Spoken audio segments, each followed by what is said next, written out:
नमस्कार, स्वागत है आप सभी का आज हमारी खास पेशकश में। वीकेंड का समय है और वीकेंड के दिन आप लोगों से मुलाकात हो रही है आज हमारी इस खास पेशकश में, जहां हम बातचीत करेंगे आज आपके सवालों को लेकर भी, जहां हम बातचीत करेंगे बाजार को लेकर भी और जहां हम चर्चा करेंगे कई सारे नंबर्स को लेकर भी जो कि मार्केट आज के बाद आए थे। और वीकेंड में हम सिर्फ मेंबर से ही बातचीत करेंगे, तो उम्मीद है कि सवाल भी लिमिटेड लोगों के ही आएंगे और उन लिमिटेड लोगों के सवालों पर ही हम राय भी लेंगे। आज बातचीत करने के लिए वीकेंड पे अंशुल सर ने हमारे लिए समय निकाला है। और अंशुल सर, पहले तो बहुत बहुत शुक्रिया हमारे साथ आज मौजूद रहने के लिए और सवालों के जवाब देने के लिए, बाजार पर हिस्सा बनने के लिए, आज कर्म का हिस्सा बनने के लिए। तो पहले तो जैन साहब, कैसे देख रहे हो मार्केट को, क्या लग रहा है बाजार? सर नमस्कार। बाजार तो ठीक लग रहा है सर, सपोर्ट जोन पे आगे क्लोज किया है। मंडे को अगर स्वीप करना स्टार्ट किया तो फिर तेजी आएगी, और मंडे को अगर लो के नीचे सस्टेन करना स्टार्ट किया तब फिर मंदी गहराएगी। और मैं बहुत ज्यादा मंदी के फेवर में नहीं हूँ। एफआईआई डेटा ओवरसोल्ड है, तो I would miss the bus on the short अगर अब बनती भी है तो। इंट्राडे हियर एंड देयर छोटा शॉर्ट प्ले करना। जैन साहब, चश्मा चेंज किया है क्या आपने? हाँ सर, ये फ्रेमलेस वाले चश्मे पे आ गया। मतलब ये वीकेंड को बाजार वीकेंड देखने के लिए या बाजार देखने के लिए? नहीं सर, ये मतलब पब्लिकली नहीं कह सकता, लेकिन होम मिनिस्ट्री के डर से। और कुछ लुक भी बड़ा बदला बदला सा लग रहा है। फैमिली के वापस आते थोड़े आप ज्यादा शाइनी, ज्यादा ब्राइटी हुए जा रहे हो। वो तो खुशी हमेशा ही रहती है सर, बच्चे पास में रहे तो। नहीं, मतलब मुझे लगा वो वीकेंड ट्रेडिशन होता ना, बाल वाल कटाने का, वो सब पूरा करके बैठे हो आज। हाँ, वो तो सब हुआ ही है। जैसे ही वाइफ लौटी ऐसे ही डांट पड़ना स्टार्ट हुई कि बाल बड़े हुए हैं, दाढ़ी बनी नहीं है, चश्मा अभी तक वही है। कुछ बदला नहीं। अच्छा, हाँ जैन साहब, लौटो वापस मार्केट के ऊपर। देखो, रिलायंस के रिजल्ट आए थे जैन साहब, तो लग रहा है क्या, क्योंकि एचडीएफसी है, रिलायंस है, सब कुछ इसी वीकेंड पे आना है। सो गैप अप गैप डाउन कैसे देख रहे हो आप? अब ये तो रिजल्ट पे डिपेंड करता है सर, रिजल्ट पे मार्केट कैसा रिएक्ट करता है। बट ओवरऑल हम अब ये इवेंट्स को तो हम प्रिडिक्ट नहीं कर सकते कि ऊंट किस करवट बैठेगा। बट जब तक एफआईआई डेटा ओवरसोल्ड है, आई वुड वेट कि जैसे ही मार्केट या तो डेली या वीकली वीवैप के ऊपर आए तो मैं बाउंस बैक में लॉन्ग्स प्ले करना पसंद करूंगा। मैं शॉर्ट प्ले करना यहाँ नहीं पसंद करूंगा। एफआईआई डेटा अगर आप देखेंगे थर्सडे को एक्सपायरी के बाद भी बहुत ज्यादा कोई ऐसा नहीं है कि शॉर्ट पोजीशन कट गई और शॉर्ट मार्केट हल्का हो गया। अभी 1,13,000 कॉन्ट्रैक्ट पे ओवरसोल्ड होते हैं, 1,48,000 कॉन्ट्रैक्ट शॉर्ट है। लास्ट टाइम 1,91,000 कॉन्ट्रैक्ट करीब शॉर्ट जब पहुंचे थे, तो वहां से मार्केट ने सीधी सीधी रैली की थी। निफ्टी ने 1200 पॉइंट की रैली की थी। तो यहाँ से अगर शॉर्ट कवरिंग आती है तो 1,000-1,200 पॉइंट की अपसाइड बन जाएगी। तो 100-200 पॉइंट डाउन साइड प्ले करके, मतलब प्ले करने के लिए शॉर्ट की रिस्क लेने की जगह मैं वेट करूंगा मार्केट कहाँ अपना बॉटम बनाता है। उसके बाद जैसे ही अपसाइड ट्रिगर होगी तब मैं लॉन्ग प्ले करना पसंद करूंगा। तो मैं इसीलिए शॉर्ट, पूरे हफ्ते मार्केट नीचे रहा बट मेरी हिम्मत नहीं हुई शॉर्ट प्ले करने की, क्योंकि डेटा धीरे धीरे ओवरसोल्ड से एक्सट्रीम ओवरसोल्ड गया। एक्सट्रीम ओवरसोल्ड के भी 30,000-40,000 कॉन्ट्रैक्ट नीचे है। नेट पोजीशन पे अगर आप देखेंगे तो 2,40,000 पे ओवरसोल्ड होते हैं, 3,47,000 कॉन्ट्रैक्ट शॉर्ट खड़े हैं। तो मतलब कहाँ से इन इस डेटा पे मैं शॉर्ट पोजीशन कहाँ से ले लूं? अगर एक शॉर्ट कवरिंग ट्रिगर हुई मार्केट में, निफ्टी में 1,000 पॉइंट की अपसाइड बन जाएगी। तो मेरी हिम्मत नहीं है यहाँ पे शॉर्ट लेने की। तो नहीं जैन साहब, सब लोग बोल रहे थे कि कल की जो क्लोजिंग है थोड़ी डरावनी है, 25,000 के नीचे हम पहुंच गए, ऐसी सिचुएशन आ रही है, वैसी आ रही है क्या कुछ डरावना सच में? अच्छा, डरावनी तो नहीं कहेंगे, लेकिन हाँ होना नहीं चाहिए था, ये ठीक बात है कि 25,000 के नीचे नहीं क्लोजिंग होनी चाहिए थी, ये ठीक बात है। बट अब चूंकि हो चुकी है तो निफ्टी पे 50 डे मूविंग एवरेज खड़ा है 24,880 के करीब।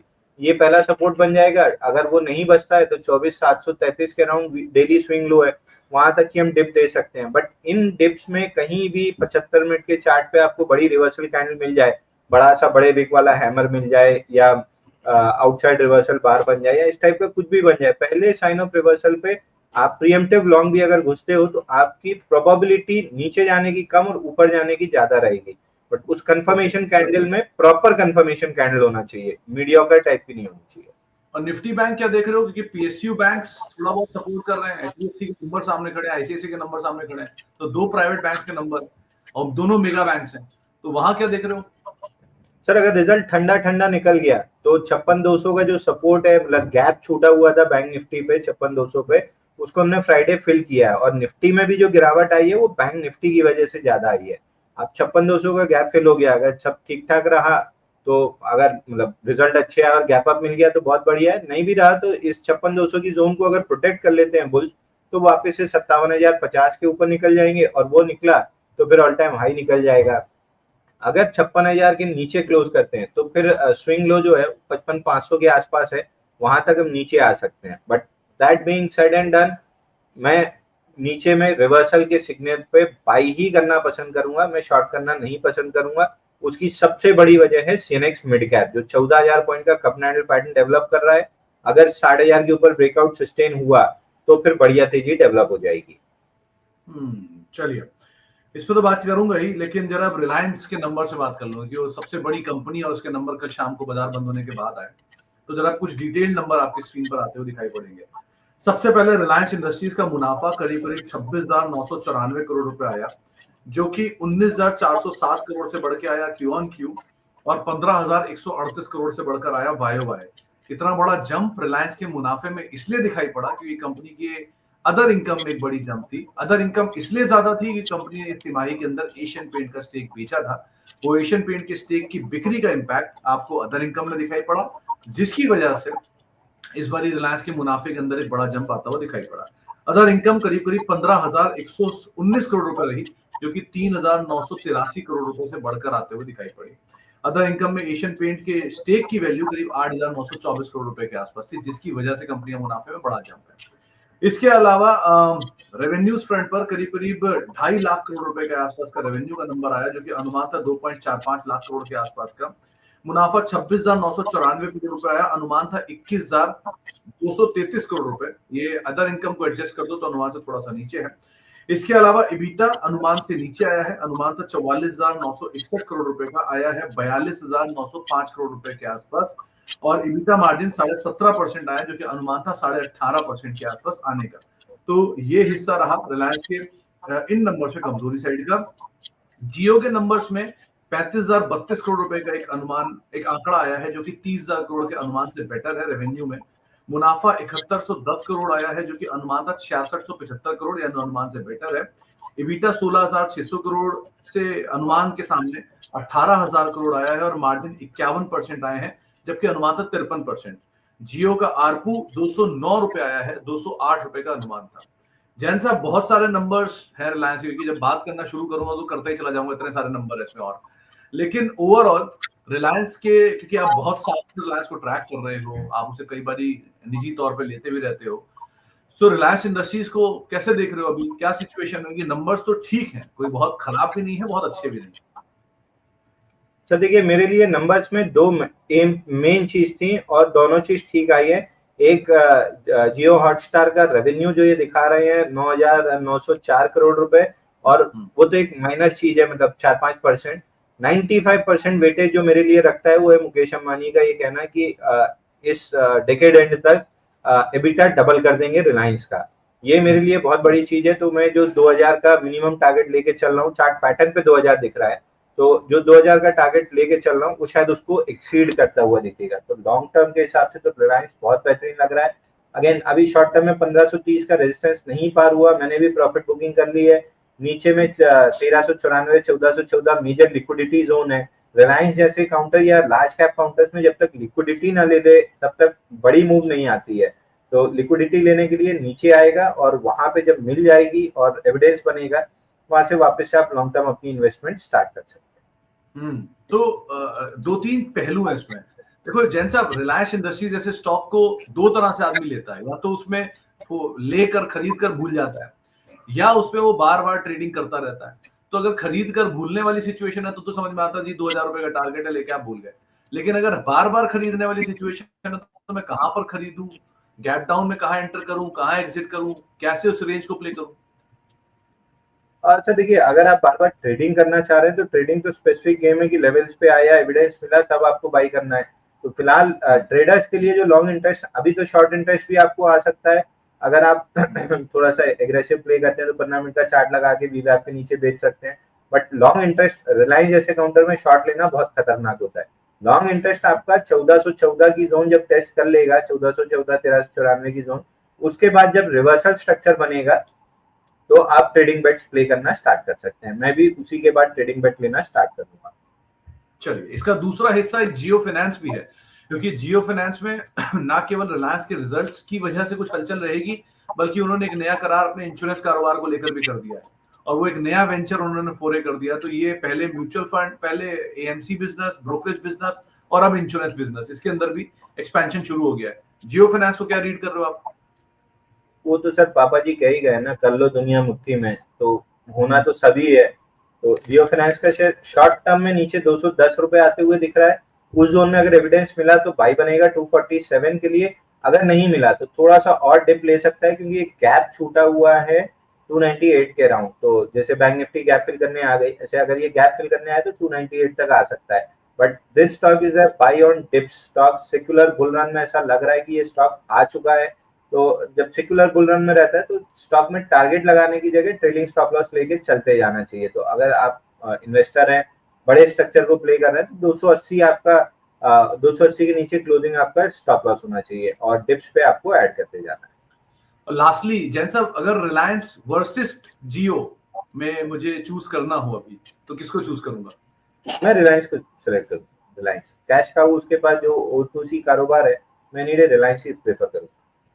ओके, चलिए, तो ये रिलायंस इंडस्ट्रीज के नतीजे, उनसे जुड़ी हुई हर छोटी बड़ी बात, और साथ साथ अगर करना क्या है रिलायंस इंडस्ट्रीज में, ये राय आप जैन साहब की सुन रहे थे। अब शुरुआत करते हैं जरा सवाल जवाब के सिलसिले की, और बातचीत करते हैं तमाम दर्शकों सवालों को लेकर, जो कि हमारे मेंबर्स भी हैं और काफी देर से सवाल भेज भी रहे हैं।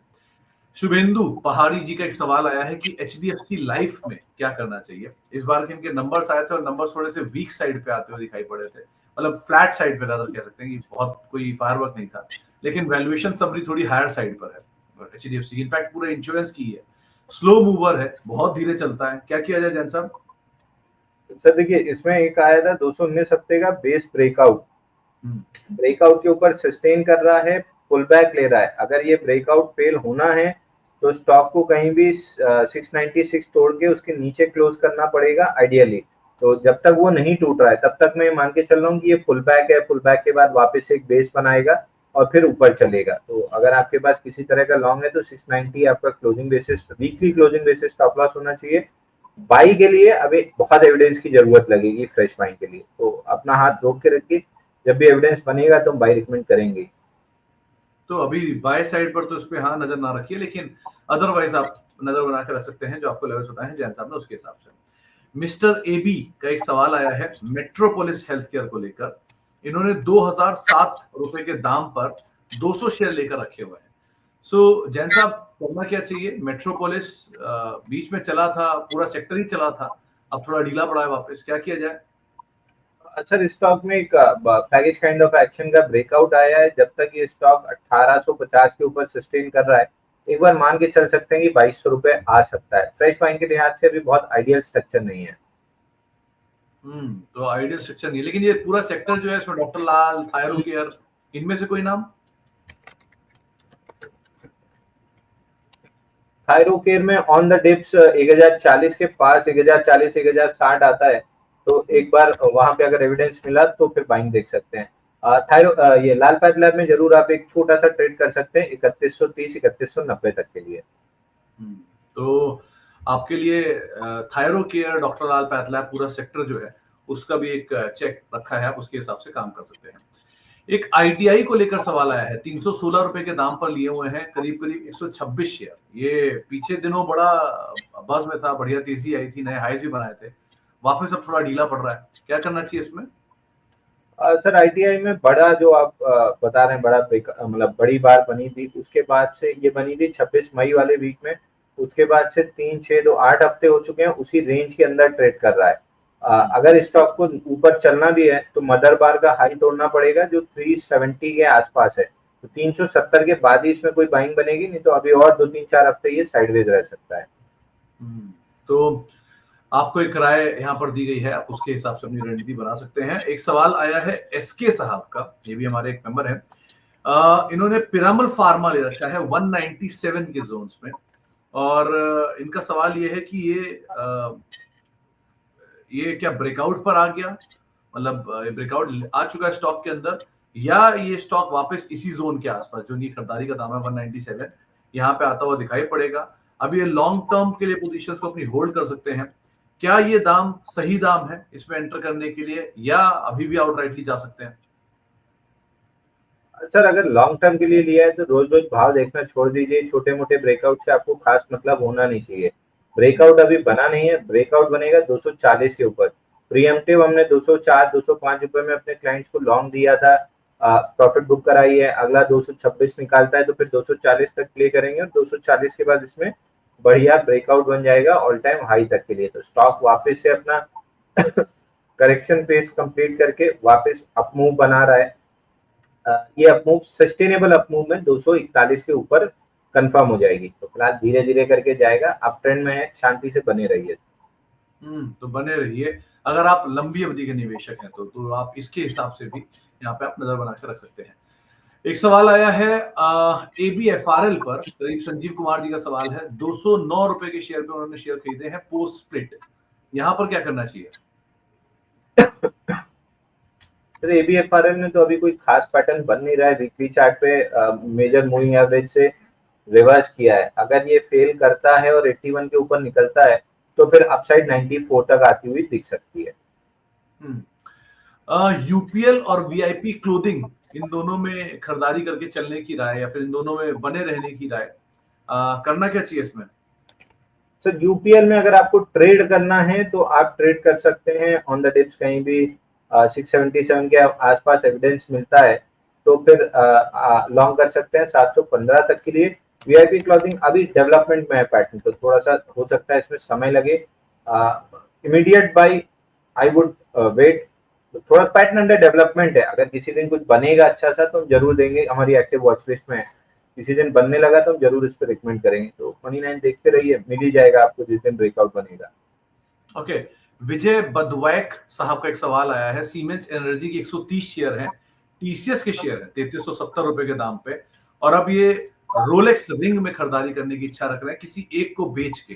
तो क्या टीसीएस से निकले, या सीमेंस एनर्जी से निकले, या रोलेक्स रिंग में ना जाए? तो रोलेक्स रिंग में तो नहीं जाने लायक दिख रहा है, हालांकि रिजल्ट ठीक आया है, मोमेंटम नहीं है अभी काउंटर में, और थोड़ा सा टाइम चाहिए डेवलप होने में। टीसीएस अपने मेजर सपोर्ट के आसपास है। यहाँ तो इन्वेस्टर्स और मतलब जिनको लॉन्ग टर्म के लिए लेना होता है उनके लिए तो आइडियल बाइंग रेट आई है। तो टीसीएस तो बाई जोन में है, यहाँ निकलने का कोई मतलब नहीं है। ये एनर्जी, सीमेंस एनर्जी, ENRIL, इसमें अभी जब तक ये स्टॉक आपको 2950 2900 के ऊपर होल्ड कर रहा है तब तक एक बार लॉन्ग बने रहना चाहिए। हो सकता है ये मोमेंटम थोड़ा सा और खिंच जाए, तो ट्रेलिंग स्टॉप लॉस 2950 का क्लोजिंग बेसिस ले लीजिए और होल्ड कीजिए। ओके, पवन कुमार जी अगले सवाल उन्होंने पूछा है। आपको तो पहले गुरुजी मानते हैं और नमस्कार भी कर रहे हैं। कैस्ट्रॉल इंडिया के शेयर हैं इनके पास 246 रुपए के दाम पर, और एनसीसी भी है 252 रुपए के दाम पर। इसमें बने रहे या निकल जाए? सर कैस्ट्रॉल में अभी साइडवेज काइंड ऑफ स्ट्रक्चर है। अगर 240 निकला तो कुछ अपमूव आएगी, अगर नहीं निकला तो फिर ये स्टॉक 240 और 180 की रेंज में ही ट्रेड करता रहेगा। तो अगर मूव बननी भी है तो 240 के ऊपर ही बनेगी, प्रिसाइसली 241.80, 242 रुपए पकड़ लीजिए, उसके बाद ही मोमेंटम बनेगा। है तो एक बार होल्ड कर सकते हैं, एक दो हफ्ते में अगर मोमेंटम नहीं बना तो फिर एग्जिट करना चाहिए। वहीं एनसीसी में भी सिमिलर स्ट्रक्चर है, पुल बैक भी फेल रहा और मार्केट की गिरावट में ये पार्टिसिपेट भी नहीं कर रहा है। तो वो कंप्लीटली साइडवेज एक रेंज है, 240 ऊपर और 200 नीचे। जब तक रेंज के अंदर है रेंज बनी रहेगी, रेंज का ब्रेकआउट आएगा तब कुछ मूव आएगी। तो आपको एक राय दी गई है दोनों के संदर्भ में। मनमोहन जी पूछ रहे हैं कि अदानी पावर 606 रुपए के दाम पे ले रखा है, और JSW इंफ्रा इन्होंने 315 के दाम पे ले रखा है। तो अब इसमें अगर एवरेज करना हो तो कहाँ एवरेज करना चाहिए? तो अदानी पावर में एवरेज अगर आपको करना भी है तो या तो डिमांड जोन में आने दीजिए, 570 560 की तब कीजिएगा, या फिर लो स्वीप करने आए 530 505 की जोन में तब कीजिएगा, या फिर और एक्स्ट्रा बाई करना है तो जब 620 के ऊपर सस्टेन करने लगे तब बाई कीजिएगा। स्ट्रक्चर ठीक ठाक डेवलप हो रहा है, टाइम थोड़ा सा जितना हम एक्सपेक्ट कर रहे थे उससे ज्यादा खींच रहा है, बट 681 का टारगेट तो आराम से दिख ही रहा है। JSW इंफ्रा में 328 के ऊपर खरीदिएगा या 276 के आसपास खरीदिएगा। ओके, तो JSW इंफ्रा और अदानी पावर को लेकर एक राय आपने सुनी। एक सवाल आया है संजय कुमार गुरनानी जी का, 200 शेयर है इनके पास पीटीसी के और 218 रुपए के दाम पे इन्होंने खरीदारी की है। 178 रुपए के आसपास का अभी दाम है। अभी क्या इसमें एवरेज करें ना करें, मतलब आउट ऑफ फ्लेवर है इस समय, अभी क्या इन्हें आना चाहिए इसके अंदर? Sir exact keyword out of flavour, ये सारे स्टॉक्स आउट ऑफ फ्लेवर है, एकदम साइडवेज है।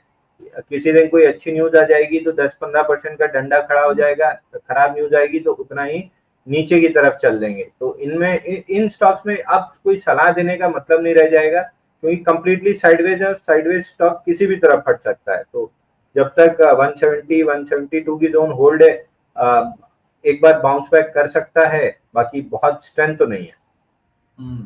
तो बहुत ज्यादा स्ट्रेंथ तो यहाँ पर नहीं दिखाई पड़ रही है, वैसे भी आउट ऑफ फ्लेवर साइड पे थोड़ा दिखाई पड़ता है। एक सवाल शाहनवाज जी का आया है, ये पूछ रहे हैं गोकुल एग्रो इन्होंने 333 रुपए के दाम पे लिया हुआ है और एमआईसी इलेक्ट्रॉनिक्स, एमआईसी है एमआईआरसी, एनीवेज एमआईसी इलेक्ट्रॉनिक्स है 55 रुपए के दाम पर। क्या करना चाहिए जैन साहब? दोनों ही मतलब ऐसे शेयर हैं जो कभी दिखते नहीं थे स्ट्रीम में। सर एमआईसी इलेक्ट्रॉनिक्स में भी वही दिक्कत है, 29 वीक्स में 57% करेक्ट करके दोबारा उसी स्विंग लो को टेस्ट करने आया है। तो अगर बाउंस बैक किया तो 64 रुपए तक कर सकता है, बाकी फ्रेश बाई की तो कतई कोई सलाह नहीं रहेगी। गोकुल एग्रो में अगर आप देखेंगे, गोकुल एग्रो में भी कोई बहुत अच्छा पैटर्न नहीं है। जैसा आपका पैटर्न है, अगर ये नीचे 290 299 नहीं तोड़ता है तो एक बार 370 तक जा सकता है। आइडियली क्या मैं बाई करता तो मैं नहीं करता, Beijing up kind of pattern है, ऐसे पैटर्न में फेलियर के चांसेस हाई रहते हैं, तो मैं दोनों पे बाई की तो कोई सलाह नहीं दे रहा। फिलहाल तो आप दोनों से दूर रही, वैसे भी लो वॉल्यूम ट्रेड्स होते हैं, दोनों लो वॉल्यूम स्टॉक्स भी हैं, सो फंसने की चांसेस थोड़ी ज्यादा रहती है। सरवनी जी का एक सवाल आया है इन्वायरो इंफ्रा पर, 1500 शेयर लिए 304 रुपए के दाम पर। अब इंटरेस्टिंग पार्ट ये है कि ये चला लोअर लेवल से जबरदस्त है, 200 रुपए का शेयर 300 रुपए हो गया, लेकिन ये ट्रेडर है, ये 3 से 4 दिन ही से होल्ड कर सकते हैं। सो इनके लिए टारगेट ये पूछ रहे हैं, लेकिन मैं इनके लिए एक स्टॉप लॉस भी पूछ रहा हूँ, क्योंकि जिस तरह से नीचे आया स्टॉप लॉस ना ट्रिगर हो जाए। सो क्या स्टॉप लॉस? 283 पे एक प्रीएम्प्टिव बाई बना था जिसका टारगेट ये एनवायरो इंफ्रा हमने डिस्कस करना चालू किया था जब 252 का ब्रेकआउट आया था, और उसके बाद फॉलो अप बाइंग 283 पे बनी थी। दोनों के टारगेट 296-95 थे। तो फ्राइडे जब ये अचीव हुए तो हमने अपने क्लाइंट्स को प्रॉफिट बुक कराई है। अगर आप टारगेट पे जाके बाई करेंगे तो इस तरीके की प्रॉफिट बुकिंग और पुल बैक्स में तो आप फंसे ही रहेंगे। स्टॉप लॉस अगर आपको लगाना है तो कम से कम 260 रुपए का बनेगा क्लोजिंग बेसिस पे, आइडियली 250 रुपए बनता है। और अब अगली तेजी इसमें तभी आएगी जब ये 302 रुपए के ऊपर टिकेगा। और इन्होंने खरीदारी 304 पे की है, तो अभी क्या करें? अब तो फिलहाल होल्ड करने के अलावा कुछ चारा ही नहीं है, क्योंकि 250 का स्टॉप लॉस ये लगा नहीं पाएंगे। और अभी फिलहाल में भी होने को कल भी हो सकता है, बट अभी कम से कम 2-3 हफ्ते तो नहीं लग रहा ये 303 के ऊपर आके क्लोज करेगा। ओवरऑल स्ट्रक्चर तो ठीक ठाक बिल्ड है, कंसोलिडेशन कंप्लीट करके 302 के ऊपर आके क्लोज करना चाहिए। तो ये आपको एक राय दी गई है। शशि भूषण प्रधान जी का एक सवाल आया है एडीएफ फूड को लेकर, इन्होंने 287 रुपए के दाम पे खरीदारी की है। और शशि जी, आप नहीं बाकी सब दर्शक भी सिर्फ एक एक सवाल भेजिए ताकि ज्यादा से ज्यादा सवाल ले पाए। आपके 4-4 सवाल लूंगा तो मैं बाकी लोगों का सवाल कैसे लूंगा? थोड़ा सा एडजस्ट करिए इसको प्लीज। अच्छा, एडीएफ फूड को लेकर सवाल आया, 287 रुपए के दाम पे खरीदारी है, क्या करना चाहिए इसमें? तो इसमें थर्सडे को रिवर्सल कैंडल बनी थी, फ्राइडे को डाउनसाइड फॉलो थ्रू कैंडल बनी है। अगेन मैं बार बार तब भी यही कह रहा था कि ये जो मूव आ रही है ये लॉन्ग ट्रैप करने की ज्यादा कैपेसिटी रखती है बजाय लॉन्ग में पैसा देने की। फिलहाल नीचे में जब तक 256 होल्ड है, मे भी एक कंसोलिडेशन पैटर्न है जो 316 तक जा सकता है। तो अगर आपके पास लॉन्ग है 350 आपका मैंडेटरी स्टॉप लॉस होना चाहिए, इसके नीचे तो कतई आपको लॉन्ग नहीं रहना है। तो आपको एक राय यहाँ पर दी गई एडीएफ फूड के संदर्भ में। और वीआईपी क्लोथिंग भी है इनके पास 42 रुपए के दाम पर, क्या करना चाहिए उसमें? वीआईपी क्लोथिंग अभी जैसे हमने डिस्कस किया था कि अभी पैटर्न अंडर डेवलपमेंट है, जब इसमें कुछ प्रीएम्प्टिव बाई या ब्रेकआउट बाई बनेगा तो हम जरूर डिस्कस करेंगे, क्योंकि एक्टिव वॉच लिस्ट में है मेरी ये स्टॉक। ओके, तो एक्टिव नहीं रहता इसलिए थोड़ा सा इसको आप अवॉइड करिए। एक स्पोर्ट किंग को लेकर सवाल आया है सुब्रत पांडा साहब का, इनके पास 8000 शेयर है और 134 रुपए के दाम पे उन्होंने खरीदारी कर रखी है। क्या करना चाहिए इसमें? सर देखिए, स्पोर्ट किंग में 143 तक का अपमूव आ सकता है। ये ब्रेकआउट बना है 118 पे, ऊपर जा सकता है 143 तक, आ गया है 133। तो अब फ्रेश बाइंग के लिए आज से लेट है। जिनके पास है वो 125 का स्टॉप लॉस ले लें, ऊपर 143 के राउंड दोबारा एक बार सवाल पूछें। ओके, तो और वैसे भी मतलब ये लो वॉल्यूम रहता है आमतौर पे स्टॉक, सो क्या कुछ वॉल्यूम वाले पार्ट को भी आप रीड कर रहे हो उसमें? सर लास्ट 3 दिन पहले बड़ी वॉल्यूम कैंडल आई थी, 731% वॉल्यूम राइज था, और बेस में 2-3 कैंडल हैं, तो थोड़ा सा लग रहा है कि जा सकता है। फ्रेश बाइंग अगर मेरे को देनी भी होती मैं 120 के आसपास देता, इस जोन में तो मैं बिल्कुल नहीं दूंगा। ओके, चलिए, तो इस जोन में तो फिलहाल आपको नहीं रहने की राय दी जाएगी। एक मैथन अलॉय को लेकर रखी है, खरीदारी करना चाहते हैं, इस पर कोई राय नहीं है, लेकिन मैथन अलॉय अदरवाइज आप कैसे देख रहे हैं? सर मैथन अलॉय में भी अगेन नीचे से वॉल्यूम बहुत अच्छा आया, लेकिन स्ट्रक्चर मेंटेन नहीं कर पा रहा है। वीकली चार्ट पे बड़ा ब्रेकआउट इसका 1340 के ऊपर बनेगा, तो 1340 निकलने तक तो कोई सलाह नहीं है, क्योंकि 1340 और रेंज का लोअर एंड काफी नीचे है। रेंज का लोअर एंड आता है 756 पे, तो रेंज के अपर एंड के आसपास है। यहाँ तो बाइंग की सलाह नहीं है। 1315 1340 इस जोन के ऊपर टिक गया तो फिर भले बाइंग की जा सकती है। फिलहाल रेंज के अंदर है और रेंज के अपर एंड पे है, तो यहाँ पे फ्रेश बाई आपके लिए काफी खतरनाक हो सकता है।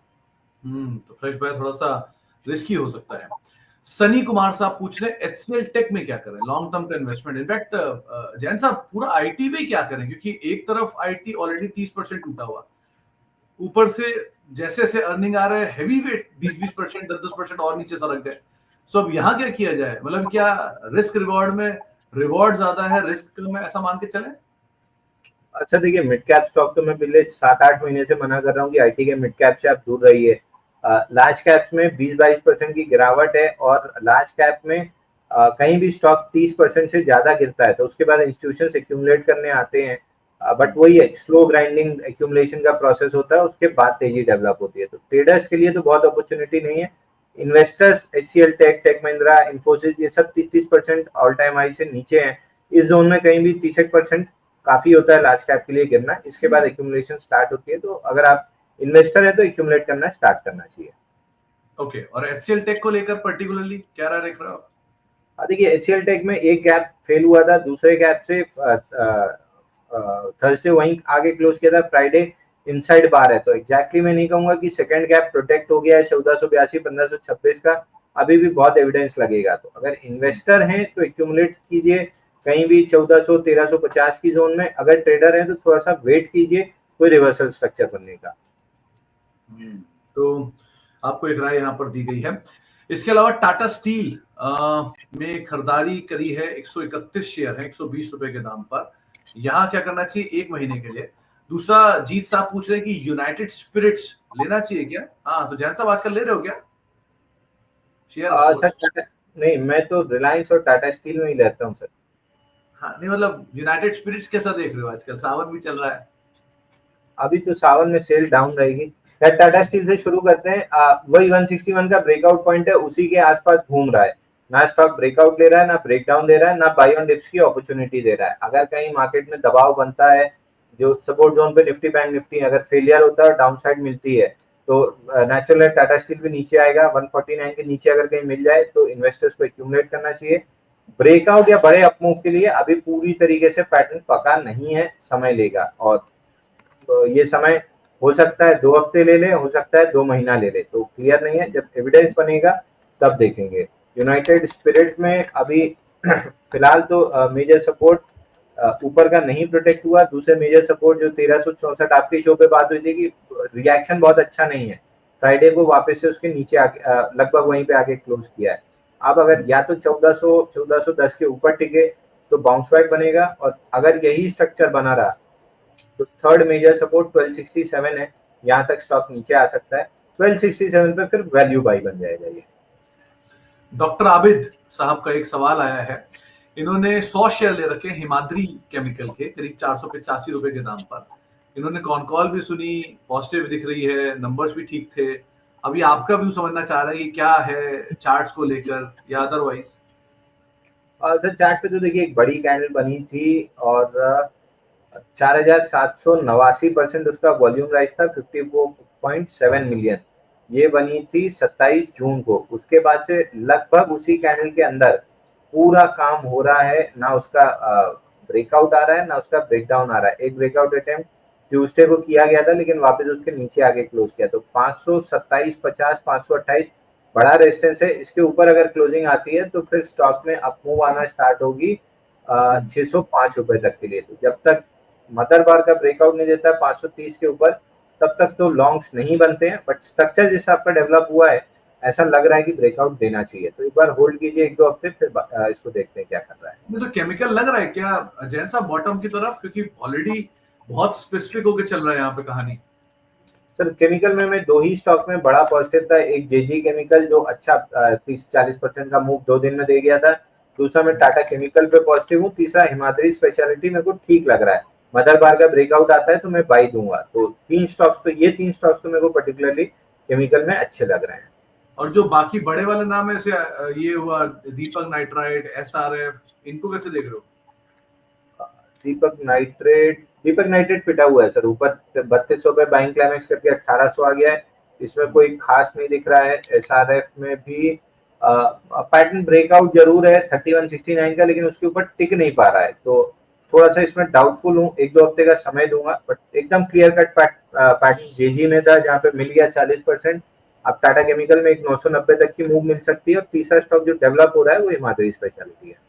ओके, आशीष जी का एक सवाल आया है आरबीएल बैंक को लेकर। इन्होंने 1300 शेयर ले रखे हैं, 224 रुपए के दाम पे इनकी खरीदारी है, 2 साल से होल्ड कर रहे हैं। अब पहला सवाल तो यही है कि ये अगर आगे होल्ड करें तो कुछ बनेगा इसमें कि नहीं बनेगा। और दूसरा, ये जितने भी बैंक है, आरबीएल, बंधन, आईडीएफसी, एयू, यस, ये सारे बैंक्स ने ना वेल्थ क्रिएशन से ज्यादा वेल्थ डिस्ट्रक्शन किया है ओवर पीरियड ऑफ टाइम। सो क्या किया जाए इस तरह के बैंक्स का? तो देखिए आरबीएल बैंक 25 हफ्ते में 87% रैली कर चुका है और एकदम बड़ा वाला जो मेजर वीकली रेजिस्टेंस होता है उस पे आ गया है 270 के। और दिक्कत ये है कि अगर रेजिस्टेंस पे खड़ा है तो नीचे कुछ ना कुछ सपोर्ट करने होना चाहिए, तभी रेजिस्टेंस का ब्रेकआउट बनता है। नीचे सपोर्ट करने मेजरली मूविंग एवरेज लगते हैं जो 220 पे छूटे हुए हैं, यानी लगभग 25% नीचे, 20%, 25% नीचे। तो आई डोंट थिंक 270 के ऊपर ब्रेकआउट सस्टेन होगा। या तो ये काउंटर 10-15-20 हफ्ते साइडवेज चला जाएगा ताकि मूविंग एवरेज कैचअप हो जाए, और अगर मूविंग एवरेज मैग्नेट की तरह काम किए तो नीचे 240 तक ये डाउनसाइड आ सकता है। तो दोनों केस में पैसा आगे यहाँ से बनने की पॉसिबिलिटी कम है। तो एक बार एग्जिट कर लेंगे तो ज्यादा सुखी जाएंगे। तो आपको एक राय दी गई है, आप उसके हिसाब से एग्जिट कर लें ज्यादा बेटर रहेगा। आलोक तिवारी जी का एक सवाल आया है, इनके पास प्रिंस पाइप 373 रुपए के दाम पर, करना क्या चाहिए इसमें? प्रिंस पाइप, तो प्रिंस पाइप में भी मूव बनना स्टार्ट हुई थी इन सारी पाइप कंपनीज में, लेकिन उसके बाद चले नहीं। अभी फिलहाल ब्रेकडाउन आ रहा है। 340 टूटता है तो फिर और डाउनसाइड ओपन अप हो जाएगी। तो अगर आपके पास लॉन्ग है तो 340 का स्टॉप लॉस बनेगा। जिस हिसाब का मूव बना था फॉलो थ्रू एक्शन नहीं बना है। हो सकता है इन स्टॉक्स को अभी कम से कम 8-10 हफ्ते का और समय लगे। 340, 330 मेजर सपोर्ट जोन है, 380 मेजर रेजिस्टेंस जोन है। तेजी बनेगी भी तो 380 के ऊपर ही बनेगी। ओके, तो आपको एक अगर तेजी मिलेगी तो वेट करने के बाद मिलेगी। अच्छा, एक सवाल आया है जगदीश शर्मा साहब का। इनके पास एक्सिस बैंक के शेयर है और शायद जो फ्राइडे का फॉल था, इस फॉल में इनका लॉस बढ़ के अब 8% के आसपास पहुंच गया, कि फ्राइडे को एक्सिस बैंक खराब नंबर्स के बीच में नीचे भी आया था। सो यहाँ क्या करना चाहिए? हाल में बढ़िया तेजी दिखाई थी। हम आपसे और मेरा मतलब हम दोनों का डिस्कशन भी हुआ था एक्सिस बैंक पर, और आपने एक बढ़िया तेजी बनवाई भी थी इसके अंदर, मुझे याद है, जहां ब्रेकआउट पकड़ा था और जबरदस्त उछाल आया था। सो क्या वो वाला एक पार्ट निकल चुका है, थोड़े दिन के लिए इसको भूल जाए? बिल्कुल निकल चुका है सर। 1127 पे अपन ने ब्रेकआउट पकड़ा था और 1230 के आसपास निकल गए थे। इसके बाद बेस बना के 1236 का ब्रेकआउट फेल हुआ था। 1151 तक हमने डिस्कस किया था नीचे आएगा, वहां तक आया, लेकिन रिजल्ट खराब आया और उस सपोर्ट को गैप से तोड़ दिया। मैं देख रहा था कि सपोर्ट में अगर कहीं रिजेक्शन बनेगा तो बाई करेंगे, बट चूंकि अब गैप के साथ टूटा है, लेकिन जब फ्राइडे रिजल्ट आया तो नियर लो खुला और मिड के आसपास आगे क्लोज किया है। तो जब तक फ्राइडे का लो प्रोटेक्टेड है 1086 का, एक बार या तो साइडवेज चला जाएगा या थोड़ा सा पुल बैक लेगा। लेकिन अगर 1086 टूटा तो फिर डेली स्विंग लो 1056 पे है और वीकली स्विंग लो 1032 पे है। ये रेंज आराम से टेस्ट हो जाएगी। तो हर तरह के शॉर्ट टर्म ट्रेडिंग लॉन्ग्स पे 1086 मैंडेटरी स्टॉप लॉस होना चाहिए। 1086 एक मैंडेटरी स्टॉप लॉस यहाँ पर रहेगा। संजय जी का एक सवाल आया है, ये गेल का 31 जुलाई का फ्यूचर लेकर बैठे हैं और ये पूछ रहे हैं कि गेल के प्राइस में डिस्काउंट क्यों है। इन्होंने 189 रुपए के दाम पे खरीदारी, 190 रुपए के दाम पे खरीदारी की है। करना क्या चाहिए इसमें? सर कोई ना कोई डिविडेंड होगा तभी यहाँ पे वो चल रहा है। हाँ कोई ना कोई डिविडेंड होगा तभी डिस्काउंट पर चल रहा है। एग्जैक्ट रीजन मेरे को भी नहीं पता, बट गेल ऐसा काउंटर नहीं है जो आपको फ्यूचर एंड ऑप्शन में ट्रेड करना चाहिए, क्योंकि लो बीटा काउंटर है। ये once in a blue moon कभी 2-3 महीने अच्छी वॉलेटिलिटी रहती है, बट उसके बाद तो लो वॉलेटिलिटी और एकदम साइडवेज रेंज वाला काउंटर है। फिलहाल एक बार 178-60 आते हुए दिख रहा है कैश पे। उस जोन में अगर रिजेक्शन बना तो वापस से 195 और 205 के लेवल खुलेंगे। तो एक बार 178-60 के आसपास देखते हैं क्या कर रहा है। फ्यूचर एंड ऑप्शन में कितना मार्जिन और ये सारा सिस्टम है वो तो मैनेज करना थोड़ा सा मुश्किल रहता ही है। ओके, समर अबीदी साहब का एक सवाल आया है, ममता मशीनरी पे इन्होंने 492 रुपए के दाम पे खरीदारी कर रखी है और एचपीएल इलेक्ट्रिक 602 रुपए के दाम पे खरीदारी कर रखी है। क्या करें दोनों में?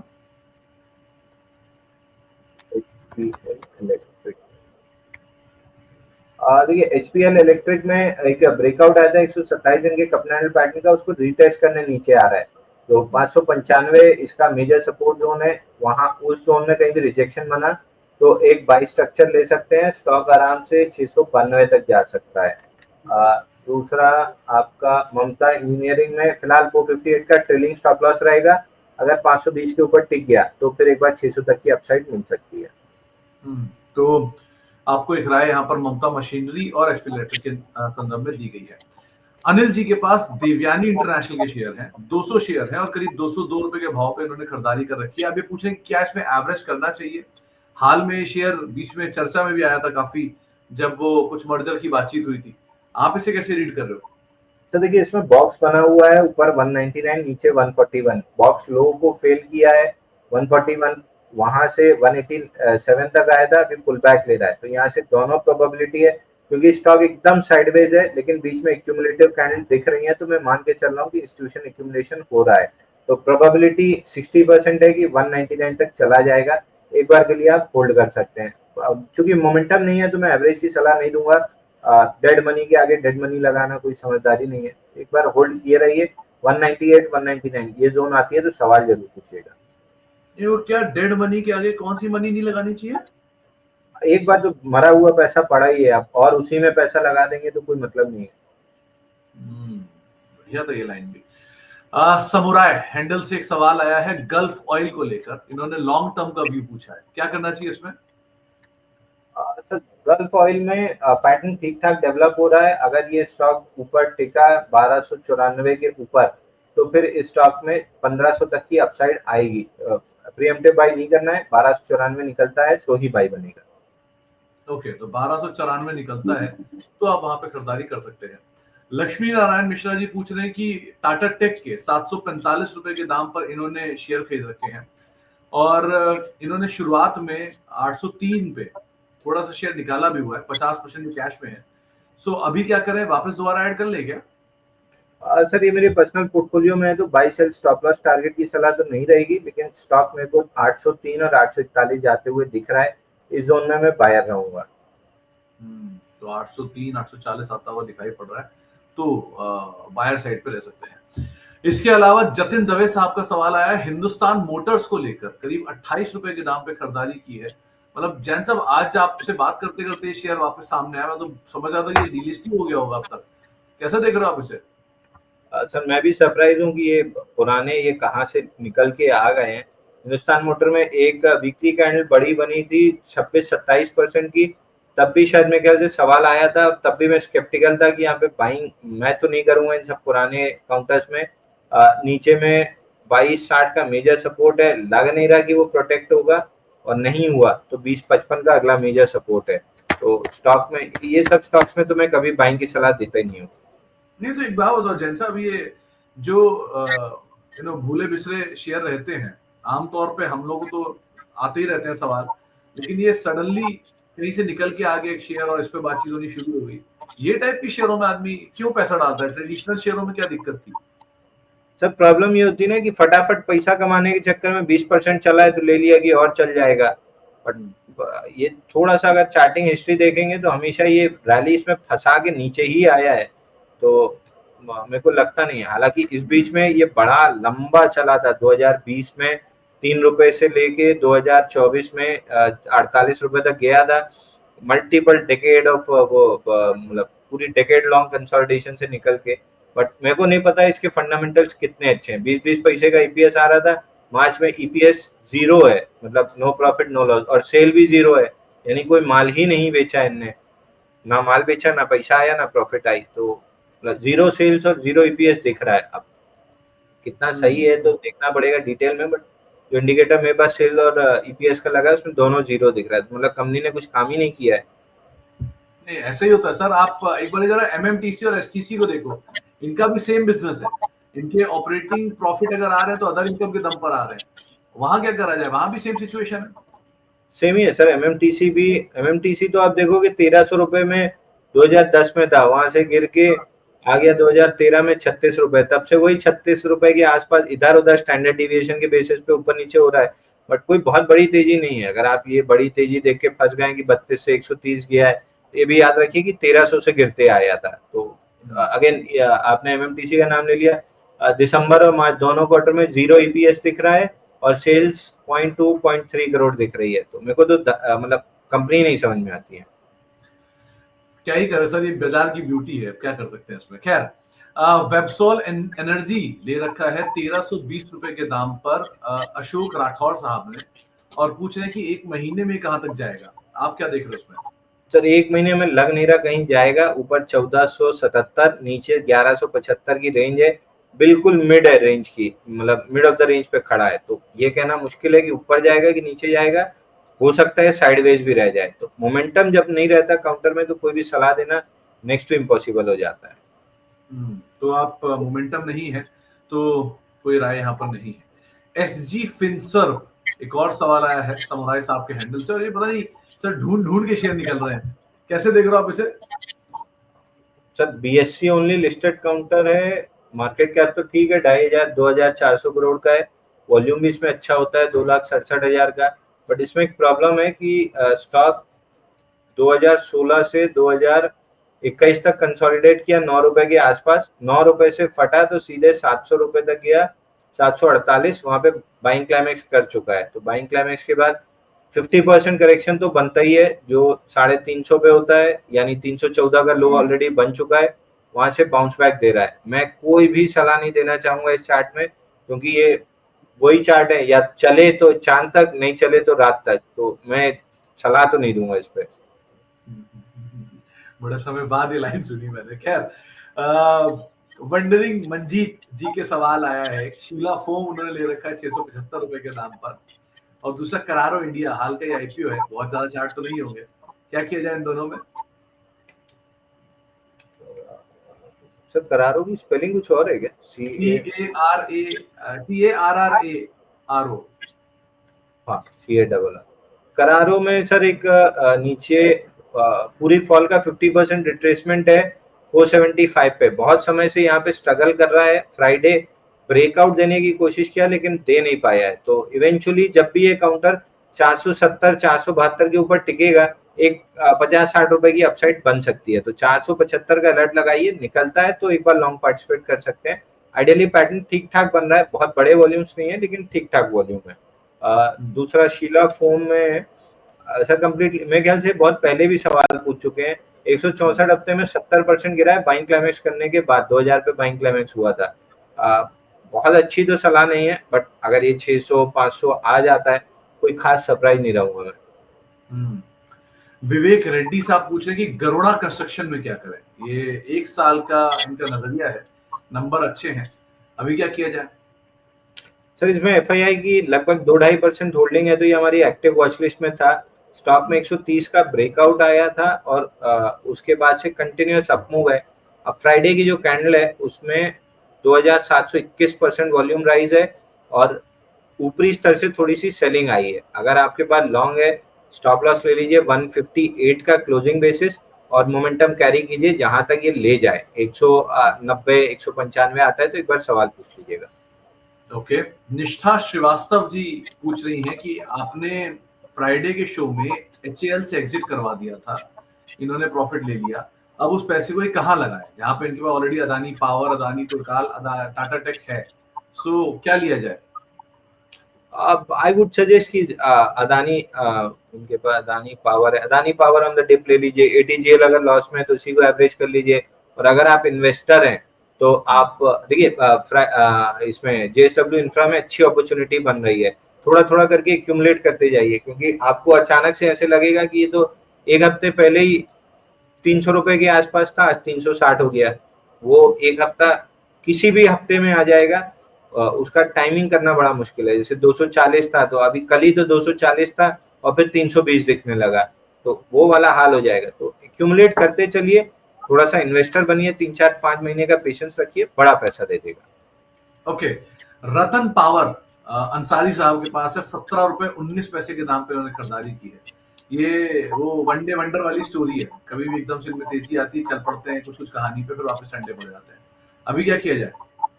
एग्जैक्टली सर, चाइनीज माल है, जिस दिन चलता है रॉकेट तो ऊपर जाता है, नहीं तो यही बोतल में फट जाता है।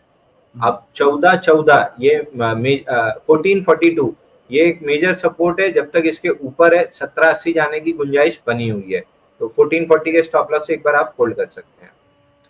1440 का स्टॉप लॉस है, लेकिन क्वालिटी के ऊपर ध्यान रखिएगा, quality always comes with a price, इस बात को आप भूलिएगा नहीं कभी। विजेंद्र चौधरी साहब का एक सवाल आया है, इन्होंने 250 शेयर ले रखे हैं सैक्सॉफ्ट के, 130 रुपए के दाम पे खरीदारी करके रखी हुई है। सो जैन साहब, सैक्सॉफ्ट ट्रैक कर पा रहे हो क्या? बिल्कुल सर, थर्सडे फ्राइडे की कैंडल थोड़ी सी खराब है, बट जब तक 224 के ऊपर क्लोजिंग बेसिस पे होल्ड कर रहा है एक बार लॉन्ग रह सकते हैं। बाकी लॉन्ग टर्म इन्वेस्टमेंट अगर आपका व्यू है, फंडामेंटल एनालिस्ट से जरूर चेक करा लीजिए, टेक्निकली तो नहीं लग रहा बहुत अच्छा। वासवानी इंडस्ट्रीज खरीद रखे हैं 50 रुपए के दाम पे, मतलब ये शेयर आप ट्रैक भी कर पा रहे हो, कहीं कहीं ढूंढ भी पा रहे हो इस तरह के शेयरों को? सर 2 दिन से लोअर सर्किट मार रहा है, 5 दिन से तो गिर के 64 से 50 रुपए आ गया है, और गया भी इतनी तेजी से ऊपर था। वॉल्यूम ठीक ठाक है, 2,30,000, बट कहीं कोई इंटरेस्ट दिख नहीं रहा सर। मतलब जितने भी बड़े वॉल्यूम है कहीं भी कोई खास इंस्टीट्यूशन दिख नहीं रहा, और ये जो फॉल है ये तो चार्ट को खराब कर रही है। नीचे गैप है 46 47 की जोन में, वहां तक तो आते हुए दिख ही रहा है। मतलब कहाँ कहाँ से ले लेते हैं। जैन साहब एक बात बताओ, 64 रुपए का शेयर 50 रुपए आ गया, मतलब ऑलरेडी 15 रुपए टूट चुका है, तो अगर मिथ के हिसाब से देखा जाए 20-25% टूट गया, सबको लगा कि बढ़िया वैल्यू है, कूद पड़ो। कितना बड़ा लॉजिक सही है ये कि मेरा शेयर नीचे आ रहा है, मैं खरीद लेता हूँ, कितना नीचे आ गया? सर ये एकदम करेक्ट स्ट्रेटेजी है कि ऑल टाइम हाई से 30% गिर गया है तो खरीद लीजिए, बट इसके साथ जो आगे का लिखा हुआ है ना वो सब भूल जाते हैं। वो लिखा हुआ होता है कि large cap blue chip stocks में ये स्ट्रेटेजी काम करती है। मिड कैप स्मॉल कैप में 8% से ज्यादा गिरा ना तो तुरंत धोती उठा के, वो बाबू भैया वाला है ना कि शान धोती उठा और भाग, तो मिड कैप स्मॉल कैप 8-9%, बहुत खींच के 10-12%। इसके बाद तो फिर तुरंत धोती उठा लेनी चाहिए कि आप बस चप्पल पहनो और दौड़ो यहाँ से। मिड कैप स्मॉल कैप जब तक तेजी में है आप महंगा खरीदिए और महंगा बेचिए, और महंगा खरीद के और महंगा बेचिए। जैसे मिड कैप स्मॉल कैप सस्ता मिले आपके कान खड़े हो जाने चाहिए कि यहाँ कुछ गड़बड़ है। वो सस्ते mid cap small cap fund manager ढूंढ पाते हैं, आप और हम नहीं ढूंढ पाते हैं। उतनी अपनी ना स्टडी है ना उतने अपने रिसोर्सेस हैं कि आप मैनेजमेंट से जाके मिल पाओ, मैनेजमेंट के विजन को समझ पाओ, तब तो आप लॉन्ग टर्म पैसा लगाओ। नहीं, मिड कैप स्मॉल कैप है ट्रेडिंग के लिए, महंगा खरीदो महंगा बेचो और भूल जाओ फिर उसको। ऋषि राज साहब पूछ रहे हैं कि हैप्पीएस्ट माइंड में क्या करें, 598 रुपए के दाम पे इन्होंने खरीदारी कर रखी है, और मार्क्सन्स फार्मा भी है 188 पर, यहाँ क्या करें? सर देखिए, हैप्पीएस्ट माइंड परफेक्ट एग्जांपल है, जिसको पढ़ना है तो वीकली चार्ट खोल लीजिए। महंगा खरीद के महंगा बेचना क्यों फायदेमंद होता है, सस्ता खरीद के और सस्ता ही होता जा रहा है। ये स्टॉक आईपीओ बेस ब्रेकआउट दिया 383 पे और खिंच गया वहां से 1500 रुपए तक, 1550, तो हर लेवल पे महंगा था, आप खरीद के और महंगा बेच रहे थे। 1550 पे जब बाइंग क्लाइमेक्स हुआ तो हर गिरावट पे सस्ता था, लेकिन उसके बाद सस्ता होते होते ये 500 550 रुपए आ गया। फिलहाल पुल बैक में है, खींचा तो पुल बैक में 730 तक जा सकता है, बट बाइंग जैसा तो कुछ भी नहीं लग रहा है, तो बाइंग की तो कतई कोई सलाह नहीं है इसमें। और दूसरा वो जो नाम था मार्क्सन्स फार्मा, वो मार्क्सन्स मार्क्सन फार्मा फिलहाल के लिए ठीक लग रहा है सर, लेकिन बाइंग अगर करनी है फ्रेश बाइंग तो 270 के ऊपर बनेगा, फिलहाल नहीं बन रहा है। लेकिन जो पैटर्न है ये एक बार उम्मीद रखिए कि 270 का ब्रेकआउट देके करीब करीब 304 रुपए जाएगा। पैटर्न अंडर डेवलपमेंट है, हमारी एक्टिव वॉच लिस्ट में 270 72 निकला तो हम शायद बाई देंगे। Okay okay. Kirloskar pneumatic Prince Patel साहब के पास है, वो नई एंट्री करना चाह रहे हैं, क्या करना चाहिए इसमें? चला है रिसेंटली? सर किर्लोस्कर न्यूमेटिक हमारे क्लाइंट्स के पास बाई हो सकता है। हमने ये वेडनेसडे या वेडनेसडे शायद बाई दिया है, हमने वेडनेसडे या थर्सडे एग्जैक्ट याद नहीं है, बट हमने इसको बाई दिया हुआ, हमारे क्लाइंट्स के पास लॉन्ग हो सकता है। 1470 का ब्रेकआउट है, ये 2 दिन की सेलिंग एक्सट्रीम लो वॉल्यूम पे है, तो जब तक ये स्टॉक 1420 1430 के ऊपर है लॉन्ग रह सकते हैं। ऊपर में 1575 1600 तक का टारगेट मिल सकता है। Okay. Snowman logistics Neeraj Yadav साहब के पास है, क्या करना चाहिए इसमें? शॉर्ट टर्म के टारगेट, ये बहुत समय से शांत तो बैठा है, लग रहा है चलेगा कुछ? सर वीकली चार्ट पे स्ट्रक्चर बना रहा है, बस वीकली मूविंग एवरेज कैचअप हो जाए तो पूरा फॉल जो कि 25 हफ्ते में 53% आया है, इसका 50% रिट्रेसमेंट 67 रुपीज पे है, वहां तक का टारगेट मिल सकता है। अगर फ्रेश बाइंग करना है तो कम से कम 61-50 निकलने दीजिए, तब 67-68 तक के लिए बाई कर सकते हैं। ये 93 आता दिख रहा है क्या, जो पुराना हाई है? स्नोमैन में सर जी फिलहाल तो नहीं दिख रहा है, फिर वो ऑल टाइम हाई इसका 130 रुपए के आसपास कुछ है। सेजिलिटी 130 इंडिया के 1000 शेयर हैं राहुल कुमार साहब के पास, 45 रुपए के दाम पे, क्या किया जाए? सर मोमेंटम लेस काउंटर है, 48 70 या 49 पकड़ लीजिए, 49 निकलता है तो ही कोई मोमेंटम बनेगा, नहीं तो फिलहाल 49 और 38 की रेंज में, रेंज के लोअर एंड से 46 आ गया है, तो almost upper end of the range हो चुकी है, मोमेंटम नहीं है, तो नीचे ऊपर किसी भी साइड जा सकता है। कंफर्म अपट्रेंड 49 के ऊपर बनेगी। संजीव कुमार साहब ने कल भी पूछा था मैराथन नेक्स्ट जेन रियल्टी, तो आप कैसे देख रहे हो? इन्होंने एफआईआई ने इसमें स्टेक बढ़ाया है, क्या इनको एंटर करना चाहिए? मैं एग्जैक्टली वही बोलने वाला था सर, एफआईआई की अच्छी होल्डिंग है और स्टॉक कंटिन्यूअसली अप ट्रेंड में है, बड़ा करेक्शन झेल के नया अप ट्रेंड बना रहा है, तो जब तक ये स्टॉक 720 के ऊपर क्लोजिंग बेसिस पे होल्ड है एक बार लॉन्ग रह सकते हैं। मोमेंटम है, मोमेंटम 800 850 कहीं तक भी जा सकता है, तो मोमेंटम में टारगेट लगाने की जगह स्टॉप लॉस लगाना चाहिए, तो 720 का मेजर सपोर्ट है, 710 का क्लोजिंग बेसिस स्टॉप लॉस लगा के मोमेंटम कैरी कीजिए। ओके। अदानी ग्रीन 1050 रुपए के दाम पे अनिल लोहान साहब ने लिया हुआ है, क्या किया जाए इसमें? सर ये मेरे पर्सनल पोर्टफोलियो में मैंने 1005 के आसपास लिया है, तो बाई सेल की सलाह नहीं रहेगी, ना स्टॉप लॉस टारगेट। मैं अपने लिए देख रहा हूँ 1126 का टारगेट, 1060 1070 की जोन में अगर सेलिंग आई तो वहां बुक कर लूंगा, नहीं आई तो 1127 तक के लिए प्ले करूंगा। इसके अलावा डी लिंक करीब करीब 200 शेयर है 58 रुपए के दाम पर, क्या करना चाहिए इसमें? सर फ्राइडे ब्रेकडाउन कैंडल लग रही है, 504 का ट्रेलिंग स्टॉप लॉस है, 504 अब अंडर थ्रेट है, लेकिन जब तक होल्ड है आप एक बार लॉन्ग रह सकते हैं, 504 के नीचे क्लियर कट वीकनेस आ जाएगी। एक लास्ट सवाल प्रिंस पटेल साहब का, साई लाइफ में फ्रेश एंट्री करने की इच्छा रख रहे हो 3 महीने के हिसाब से, क्या करना चाहिए इसमें? साई लाइफ ऑलरेडी हमने लॉन्ग दिया हुआ है सर, ये वेडनेसडे शायद आपके शो में भी डिस्कस हुआ था 2 जुलाई को, और बाकी जगह भी हमने बाई दिया हुआ है। उसके बाद 780 तक नीचे आया और वापस से ऑलमोस्ट ऑल टाइम हाई के आसपास चला गया था, जब तक 780 के ऊपर क्लोजिंग बेसिस पे होल्ड है एक बार 900 से 1000 रुपए तक जा सकता है। ओके, तो 900 से 1000 रुपए के आसपास साई लाइफ जाने की उम्मीद आप लगाकर चल सकते हैं। जैन साहब, पहले तो कार्यक्रम में आप शामिल हुए, आपका बहुत बहुत शुक्रिया। कोई डिस्क्लेमर?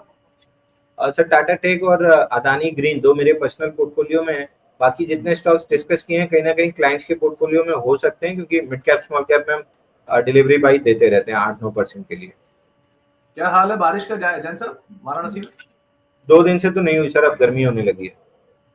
क्या प्लान फिर वीकेंड का? सॉरी आधा दिन तो हम आपका खा गए, बाकी तो वीकेंड तो संडे पूरा घर वाले मतलब परिवार के साथ। अच्छा, मतलब बाहर तो नहीं निकल रहे हो ना, जनता वेट कर रही हो।